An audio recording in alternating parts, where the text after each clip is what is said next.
आपने सोचा था कि पश्चिम बंगाल की राजनीति बस ममता बनर्जी की कहानी है? रुकिए, एक सेकंड सोचिए, गलत सोचा। अभी बंगाल में एक ऐसी जंग शुरू हो चुकी है जो दिल्ली के न्यूज रूम से लेकर मुर्शिदाबाद की गलियों तक गूंज रही है और इस जंग का नाम है 30% मुस्लिम वोट। वो वोट जो तय करता है नबन्ना की कुर्सी पर कौन बैठेगा। आज तक ममता बनर्जी इस किले की निर्विवाद मालकिन रही है, लेकिन आज 3 लोग इस किले की दीवार में सेंध लगाने की कोशिश कर रहे हैं और सवाल सिर्फ ये नहीं है कि वो कामयाब होंगे या नहीं। असली सवाल ये है, बंगाल का मुस्लिम वोटर चाहता क्या है। मैं हूँ आपके साथ सुशील गिरीश और आप देख रहे हैं सियासत 360। पश्चिम बंगाल 294 विधानसभा सीटें, करीब 10 करोड़ मतदाता और इनमें से करीब 30% यानी हर तीसरा वोटर मुसलमान है। अब जरा सोचिए, अगर किसी राज्य में हर तीसरा वोटर एक खास समुदाय का हो तो क्या होगा। होगा ये कि उस वोट को जो साध ले वो सत्ता साध लेगा। मालदा, मुर्शिदाबाद, उत्तर दिनाजपुर, दक्षिण 24 परगना ये वे इलाके हैं जहां कई सीटों पर मुस्लिम वोट अकेले ही नतीजा पलट देता है। इसलिए इसे कहते हैं किंग मेकर वोट और इस किंग मेकर पर पिछले 1.5 दशक से एक ही नाम का कब्जा रहा है। नाम है ममता बनर्जी। 2011 से लेकर अब तक हर चुनाव में ममता ने इस वोट को अपनी मुट्ठी में बंद रखा, लेकिन इस बार कुछ अलग हो रहा है। इस बार कुछ नए और पुराने चेहरे इस पकड़ को चुनौती देने निकले हैं और इसलिए पूरे देश के राजनीतिक पंडित एक सवाल पूछ रहे हैं, क्या बंगाल में कोई ओवैसी बन पाएगा? वो ओवैसी फैक्टर जो यूपी में, बिहार में, महाराष्ट्र में सेकुलर पार्टीज के वोट बैंक का गणित बिगाड़ देता है, क्या वही फैक्टर अब बंगाल में भी आने वाला है? आज हम इसी सवाल का जवाब ढूंढेंगे 3 किरदारों के जरिए। तैयार हैं? पहला किरदार हुमायूं कबीर। अब ये नाम शायद आपने पहले न सुना हो, लेकिन मुर्शिदाबाद में इनका नाम सुनते ही लोग कान खड़े कर लेते हैं। कभी टीएमसी में थे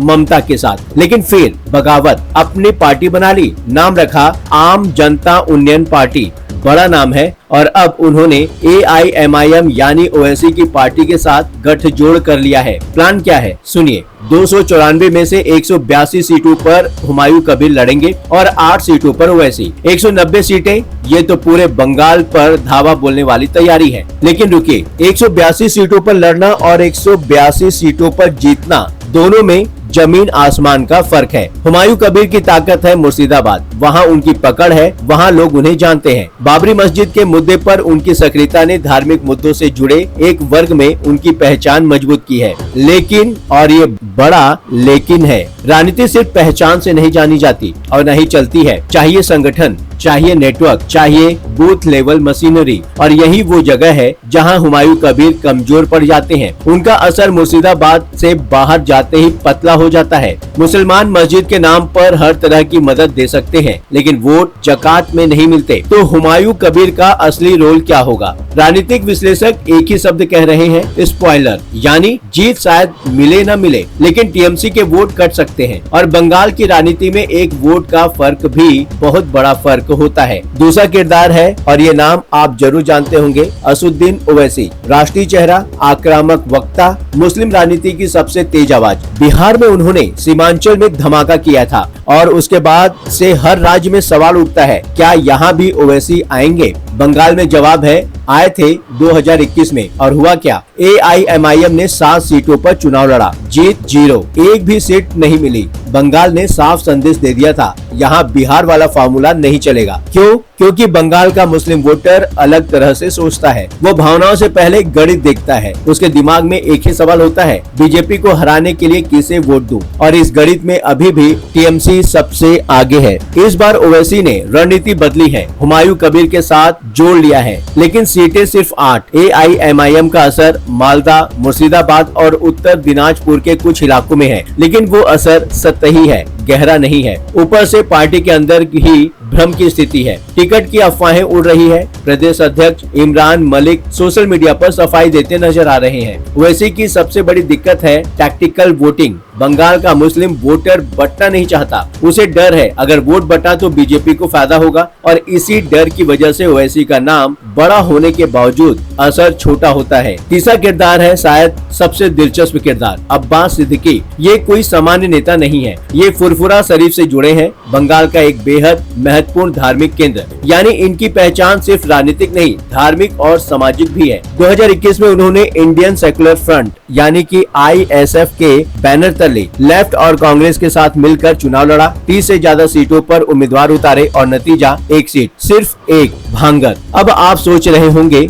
बस एक सीट, तो ये तीसरा किरदार क्यों है? क्योंकि उस एक सीट में बड़ा संदेश छुपा है। उस जीत ने साबित किया था कि सिद्दीकी का एक कोर वोट बेस है। दक्षिण 24 परगना के भांगर में उनकी पकड़ है, हुगली हावड़ा के कुछ इलाकों में असर है, लेकिन और ये जरूरी बात है, ये असर पूरी तरह राजनीतिक नहीं है, ये धार्मिक नेटवर्क से आता है। इस बार तस्वीर थोड़ी धुंधली है। लेफ्ट के साथ रिश्ते ठंडे पड़ गए हैं, कांग्रेस से दूरी है, अकेले लड़ेंगे तो असर सीमित रहेगा। मजबूत गठबंधन बना तो कुछ सीटों पर चैलेंज बन सकते हैं, लेकिन राज्य स्तरीय बड़ी ताकत बनने के लिए अभी बहुत लंबा रास्ता है। और अब आते हैं उस सवाल पर जो सबसे जरूरी है। 3 चैलेंजर हैं, तीनों कोशिश कर रहे हैं, तो ममता बनर्जी क्यों नहीं डरती? क्योंकि ममता ने ये किला सिर्फ नारों से नहीं बनाया। पहला, सरकारी योजनाएं, इमाम भत्ता, मदरसों को सहायता, छात्रवृत्ति, ये सिर्फ राजनीतिक नहीं, ये जिंदगी में बदलाव है। जब सरकार की योजना आपके घर तक आती है तो वो वोट में बदल जाती है। दूसरा है सेकुलर ढाल का नैरेटिव। ममता का संदेश हमेशा एक ही रहता है,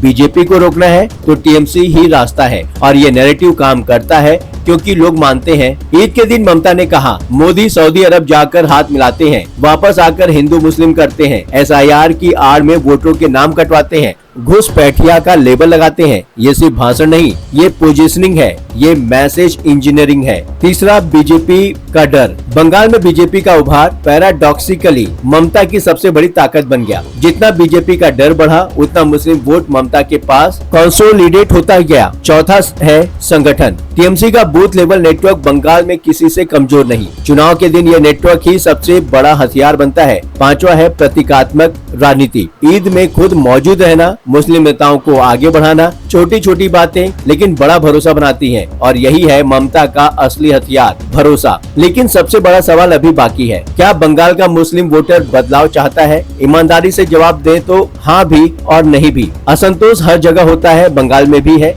TMC सरकार से शिकायतें हैं, भ्रष्टाचार के आरोप हैं, कट मनी का किस्सा है, लेकिन वोटिंग बूथ के अंदर जाते ही तस्वीर बदल जाती है। वहाँ वोटर दिल से नहीं दिमाग से वोट करता है और दिमाग एक ही सवाल पूछता है, अगर मेरा वोट इस नए आदमी को गया और वो हारा तो फायदा किसे होगा? यही है टैक्टिकल वोटिंग का मनोविज्ञान। मुस्लिम वोटर बटना नहीं चाहता, वो विनिंग साइड के साथ जाना चाहता है। उसे नया चेहरा पसंद आ सकता है, लेकिन वोट देने से पहले वो सोचेगा क्या ये जीत सकता है। और अभी हुमायूं कबीर, अब्बास सिद्दीकी या ओवैसी, इनमें से कोई भी उसे यकीन नहीं दिला पाया। छोटे दलों की सबसे बड़ी समस्या विश्वसनीयता नहीं है। ये लोकप्रिय हो सकते हैं, सोशल मीडिया पर वायरल हो सकते हैं, लेकिन यह जीत सकते हैं ये अभी कोई नहीं मानता। और यही वो वजह है और यही वो जगह है जहां ममता हर बार आगे निकल जाती है। तो आज का सियासत 360 वर्डिक्ट क्या है? वर्डिक्ट है, बंगाल में ओवैसी बनने की जंग जरूर चल रही है। हुमायूं कबीर अपनी जगह लड़ रहे हैं,